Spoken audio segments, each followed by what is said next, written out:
I will be a president who listens and who reflects and who speaks when it's necessary, and a voice for peace, a voice that builds on our policy of neutrality.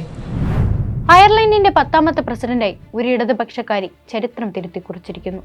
Palestine വിമോചനത്തിന് വേണ്ടി നിരന്തരം സംസാരിച്ച, ഇസ്രായേലിനെ ഭീകര രാഷ്ട്രമെന്ന് കുറ്റപ്പെടുത്തിയ, താൻ സമാധാനത്തിന്റെ president ആയിരിക്കുമെന്ന് സ്വന്തം ജനതയ്ക്ക് വാക്ക് നൽകിയ, ചരിത്ര ഭൂരിപക്ഷത്തിൽ വിജയക്കൊടി പാർപ്പിച്ച 68-കാരിയായ കാതറിൻ കൊണോളി. സംഘടിത വംശീയത തലപൊക്കി തുടങ്ങിയതിനു ശേഷം എല്ലാ ഇടതുപക്ഷ പാർട്ടികളും ഒന്നായി ഇറങ്ങിയ ആദ്യ തിരഞ്ഞെടുപ്പായിരുന്നു ഇത്തവണത്തേത്. സിൻഫിൻ, ലേബർ, സോഷ്യൽ ഡെമോക്രാറ്റ് തുടങ്ങിയ അയർലൻഡിലെ ഇടതുപക്ഷ പാർട്ടികളെല്ലാം കൊണോളിയുടെ വിജയം ഉറപ്പാക്കി. യൂറോപ്പിൽ ഉയർന്നു വരുന്ന റേസിസത്തെ, കുടിയേറ്റ വിരുദ്ധതയെ ശക്തമായി എതിർക്കുന്ന ഉക്രൈനിലെ റഷ്യൻ അതിക്രമത്തിന് ശേഷം യൂറോപ്യൻ യൂണിയന്റെ വർദ്ധിച്ചു വരുന്ന സൈനികവൽക്കരണത്തെ 1930കളിലെ നാസി കാലത്തെ ആയുധവൽക്കരണവുമായി സാമ്യപ്പെടുത്താൻ ധൈര്യം കാണിച്ച, സാമ്രാജ്യത്വ സൈനിസ്റ്റ് വാഴ്ചയെ നിരന്തരം തുറന്നുകാട്ടിയ കമ്മ്യൂണിസ്റ്റുകാരി.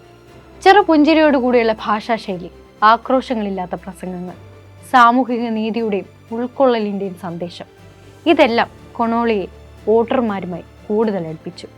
1999 ലേബർ പാർട്ടി അംഗമായി ഗാൽവേ സിറ്റി കൗൺസിലേക്ക് തിരഞ്ഞെടുക്കപ്പെട്ടതോടെയാണ് കൊണോളിയുടെ രാഷ്ട്രീയ ജീവിതം ആരംഭിക്കുന്നത്.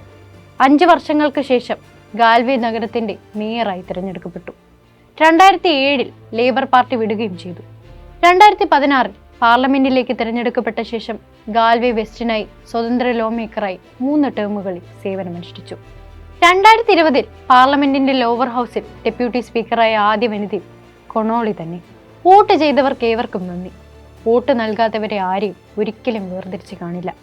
ഞാൻ എല്ലാവരെയും കേൾക്കുന്ന, ആവശ്യമുള്ളപ്പോൾ സംസാരിക്കുന്ന പ്രസിഡന്റായിരിക്കും. ഞാൻ എല്ലാവരെയും ചേർത്ത് നിർത്തും. ചരിത്ര വിജയം നേടിയ ആ പ്രസിഡന്റിന്റെ ഈ ലളിതമായ പ്രസംഗത്തെ അയർലൻഡ് ജനത ഹർഷാരവങ്ങളോടെ ഏറ്റുവാങ്ങി.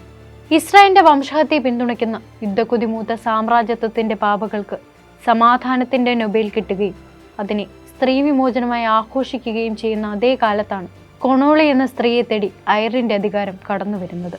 പ്രസിഡന്റ് രാഷ്ട്രത്തലവനായും ഭരണഘടനാ സംരക്ഷകയായും ഐറിഷ് പ്രതിരോധ സേനയുടെ കമാൻഡർ ഇൻ ചീഫുമായും ഒക്കെ അവർ ഇനി നീതി നിർവഹിക്കും. ലോകം വാഴ്ത്തിയാലും ഇല്ലെങ്കിലും അംഗീകരിച്ചാലും ഇല്ലെങ്കിലും അയർലൻഡിനെ ഇനി ഇടതുപക്ഷം ഭരിക്കും. കാതറിൻ കൊണോളി നയിക്കും.